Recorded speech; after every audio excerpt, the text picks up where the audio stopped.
Zëri i but i Perëndis. Perëndia i tha Elias, dil dhe ndalu mi malin përpara Zotit, dhe ja, po kalonte Zoti. Një erë e fortë dhe e furishme çante malet dhe thyente shkëmbinjt përpara Zotit. Por Zoti nuk ishte në erë. Mbas serës ra një tërmet, por Zoti nuk ishte në tërmet. Mbas tërmetit ra një zjarr, por Zoti nuk ishte në zjarr. Mbas zjarrit u dëgjua një zë, si një shushurim e ëmbël. Sa dëgjoi këtë, Elia mbuloi fytyrën me mantelin, doli dhe u ndal në hyrje të shpellës. Dhe ja, një zë i tha: "Ç'bën aty Elia?" Profeti Elia ishte ndër figurat më të fuqishme shpirtërore të beslidhjes së vjetër. Ai ishte pajisur me zjarrin e Zotit dhe me guximin e një luani. Ai kishte nënshtruar profetët e Baalit në Karmel. Ishte lutur dhe kishte parë shi të bjerë pas thatësirës së gjatë dhe kishte vrapuar me këmbë para qerrës mbretërore. Dhe megjithatë, pas kulmit të triumfit e gjejmë atë të shëmbur në një kaçube, duke u lutur për vdekjen. Ky paradoks i profetit të zjarrit që kërkon zjarrin e vdekjes nuk është rënje morale, por krizë njerëzore e thellë. Elia ishte lodhur, Elia ishte i vetmuar, Elia kishte humbur sensin e misionit dhe pikërisht atëherë kur shpirti i tij i madh ishte thyer, Zoti ndërhyri, jo me gjëmim, jo me erë, jo me tërmet, por me diçka shumë më të thellë dhe shumë më personale. Pasazhi e para mbretërve, kapitulli 19, vargjet 11 deri në 13, është ndër tekstet më të bukura dhe më domethënëse në të gjithë shkrimin. Ai flet jo vetëm mbi Elian, por mbi mënyrën se si Zoti komunikon me shpirtin njerëzor të lodhur, të frikësuar dhe të thyer. Për të kuptuar plotësisht rëndësinë e zërit të qetë, duhet të kuptojmë gjendjen shpirtërore në të cilën ndodhej Elia. Pak ditë më parë kishte fituar ndër luftën më spektakolare të beslidhjes së vjetër. 450 profetë të Baalit ishin poshtur dhe vrarë. Shiu kishte rënë mbi tokën e thatë dhe populli kishte rënë me fytyrë tokës duke thirrur Zoti. Ai është Perëndia, e para mbretërve 18:39. Por Jezabeli, mbretëresha pagane, kishte dërguar mesazhin e saj të vdekjes dhe Elia kishte ikur. Kjo ikje nuk ishte dobësi, ishte realiteti i qenies njerëzore. Triumfi shpirtëror dhe lodhja fizike, morali dhe shtërimi emocional shpesh bashkëjetojnë në të njëjtin shpirt. Isaia do të theksonte shekuj më vonë, edhe të rinjt do të lodhen e do të palosin, dhe ata përsa të rinjt do të bie. Isaia 40:30. Elia ishte njeriu i madh i Perëndisë dhe megjithatë ishte vetëm njeri. Zoti e drejtoi Elian drejt Horit, ose Sinait, malit ku Mojsiu kishte marrë ligjin dhe kishte parë lavdinë e Zotit.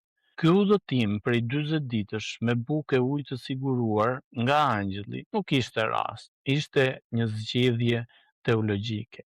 Elia po shoqërizohej me historinë e shpëtimit. Ai po shkonte aty ku Zoti ishte shfaqur në mënyra të mëdha dhe madhështore më parë, por kishte një ndryshim thelbësor.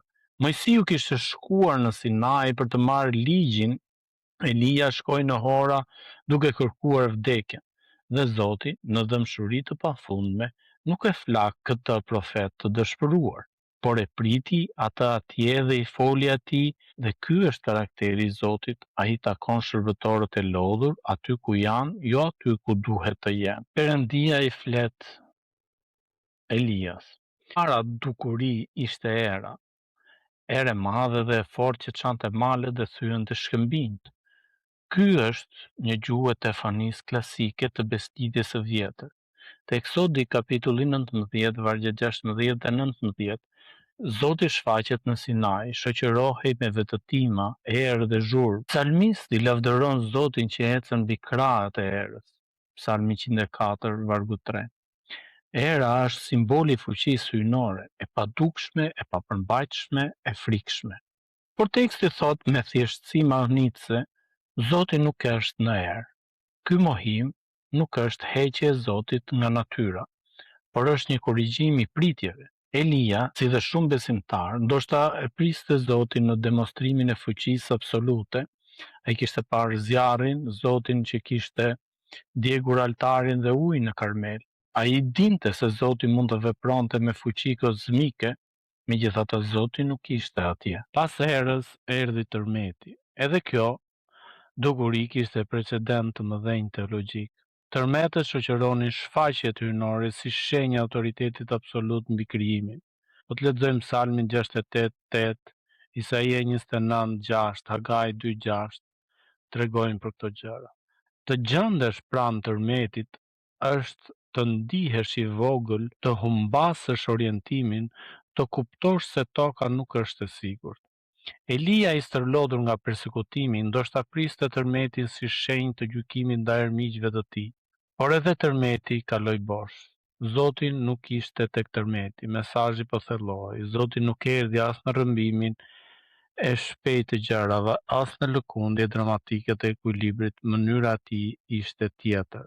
Zjarri ishte dukuria e tretë dhe ndoshta më e ngarkuara nga ana teologjike. Zoti ishte shfaqur si zjarr i padjekshëm te Mojsiu, Eksodi kapitulli 3 vargu 2. Kishte udhëhequr Izraelin si shtyllë zjarrit natën, Eksodi 13:21, dhe kishte dërguar zjarr nga qielli mbi altarin e Karmelit, para mbretërve 18:38. Zjarri ishte gjuhë e shenjtërisë, gjykimit dhe pranisë hyjnore. Por edhe zjarri kaloi pa Zotin. Ky trefishimi i mohimit, era, tërmeti, zjarri, të trija pa Zotin, krijon një tension dramatik maksimal në këtë histori. Kur çdo pritje e Elias ishte zhgënjur, çdo kategori e zakonshme ishte larguar bosh. Vetëm atëherë erdhi ajo që ishte e vërtet. Zëri i butë dhe i hollë. Hebraishtja e tekstit origjinal është e pasur dhe e vështirë për t'u shprehur plotësisht. Qol demah daqa, shumë fjalë për pak fjalë shqip. Qol do të thotë zë ose tingull. Demah vjen nga rrënja damam, që do të thotë të qëndruarit të qetë. Heshtja apo ndërprerja e lëvizjes, daqa, do të thotë e imët, e hollë, shumë e vogël. Prandaj, disa e përkthejnë si zë i heshtjes, së hollë, ose tingull i heshtjes së imët. Një paradoks i bukur, zë i cilit konsiston pikërisht në mungesë të zhurmës. Ky zë nuk dëgjohej me vesh fizik, duhej dëgjuar me shpirt. Dhe Elia e dëgjoi. Reagimi i tij është i jashtëzakonshëm, uloi fytyrën e tij me mantelin, një akt klasik i frikës që ndëron para shenjtërisë hyjnore. Këtë shikojmë tek Eksodi 3:6, Isaia 6:2 dhe doli te hyrja e shpellës pra. Njeriu i thyer, i lodhur, i dëshpëruar, mori fuqi të lëvizte sapo dëgjoi zërin e Zotit. Ky kontrast i jashtëzakonshëm mes fuqisë spektakolare dhe qetësisë shpirtërore është zemra teologjike e gjithë pasazhit. Zoti mund të veprojë me erë dhe tërmet dhe zjarr, por ai zgjedh shpesh të flasë me zërin e vet të brendshëm, të qetë, të hollë, të cilin vetëm shpirtrat e hapur mund ta dëgjojnë. Çfarë po bën këtu Elia? Kur Elia u ndalua te hyrja e shpellës, Zoti u drejtua atij me të njëjtën pyetje që kishte dëgjuar më parë.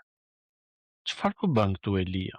Vargu 13 dhe vargu 9. Kjo pyetje nuk është akuzë, nuk është gjykim, është një ftesë dialogu, hapja e komunikimit mes Perëndisë dhe shërbëtorit të tij. Nuk duhet humbur fakti se Zoti e di shumë mirë ku është Elia dhe çfarë po bën atje. Ai e kishte udhëhequr atje vet, por përgjigjja duhet të vinte nga Elia.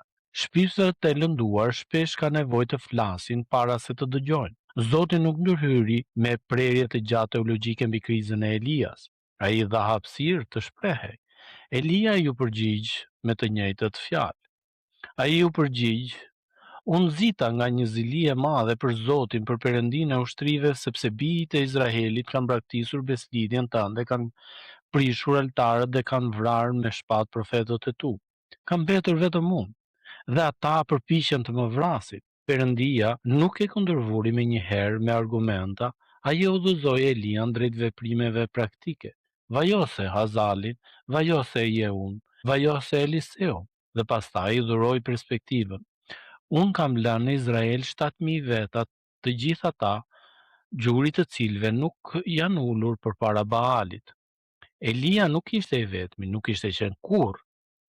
Izolimi shpirtëror shpesh është iluzion i dëshpërimit dhe që nuk është realitet i situatës. Zoti i takon shpirtrat e thyrë. Ky pasazh dëshmon me fortë se Zoti nuk braktis shërbëtorët e tij kur ata bien. Elia nuk ishte larguar nga Perëndia kur kërkoi vdekjen. Perëndia gjeti atë pikërisht atje dhe i dërgoi angjëll me bukë dhe ujë.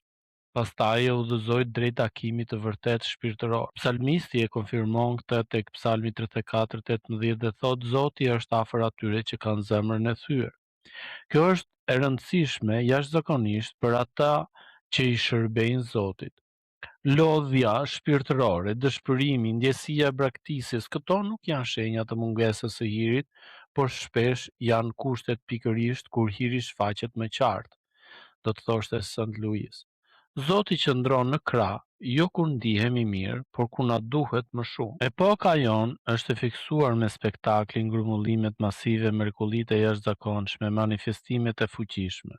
Kisha ndonjëherë pa dashje ka ndjekur këtë kulturë, por e para mbretërve 19 na kujton se Zoti nuk është i kufizuar në shfaqje spektakolare dhe shpesh nuk është atje fare. Ai mund të jetë dhe shpesh është në qetësinë e lutjes personale, në fjalinë e lezetshme të shkrimit, të lexuar natën vonë, në lavdinë e një falënderimi të thjeshtë.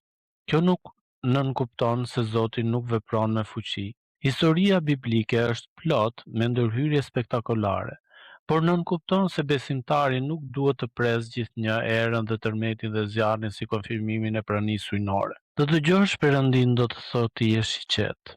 Zëri i butë dhe i hollë kërkon ambient të përshtatshëm për t'u dëgjuar. Elia nuk e dëgjoi atë gjatë erës apo tërmetit, e dëgjoi kur u qetësua gjithçka. Kjo ka implikacione të drejtpërdrejta dhe praktike me jetët tona moderne, që janë plot me zhurma e ekraneve, e lajmeve, e detyrimeve, e shqetësimeve. Shumë besimtarë pyesin pse nuk dëgjojnë Zotin dhe ndoshta përgjigjja është thjesht ka shumë zhurmë. Tradita e hershme e krishterë theksonte heshtjen e brendshme si kusht i domosdoshëm i takimit me Zotin. Ky nuk është misticizëm ezortik, është zbatim i mësimit ku Psalmi 46:10 thotë qetësoni dhe dini se unë jam Perëndia. Qetësia nuk është armiqësia ndaj adhurimit. E para mbretërve 19, vargjet 11 deri në 13 nuk është thjesht histori e profetit Elia. Është historia e çdo shpirti të lodhur dhe të dëshpëruar që ka gëzuar praninë e Zotit. Është histori e tij si Perëndi, i cili nuk arsyetohet me fuqinë e erës, por afrohet me zërin e dashurisë. Elia kishte ikur nga fuqia e njeriut, që ishte Jezabeli, dhe kishte shkuar në vendin ku kishte parë fuqinë e Perëndisë. Por Perëndia i mësoi se mbrojtja e vërtetë dhe udhëzimi i vërtetë nuk vijnë gjithnjë nga demonstrimet kozmike, por nga prania e qetë dhe personale e tij, nga zëri i tij i hollë i cili flet drejt për drejt shpirtit. Sot, nëse je i lodhur si Elia, nëse ke vepruar sa mundesh dhe ke rënë nën kaçuben tënde, dije se Zoti ka dërguar bukë dhe ujë edhe për ty. Ai po pret jo që ti të jesh i fortë, por që ti të jesh i hapur. Fshije zhurmën, qetësohu dhe dëgjo, sepse ai flet me zërin e tij të qetë, të bukur, të hollë, dhe ky zë ndryshon gjithçka. Zoti ju bekoft.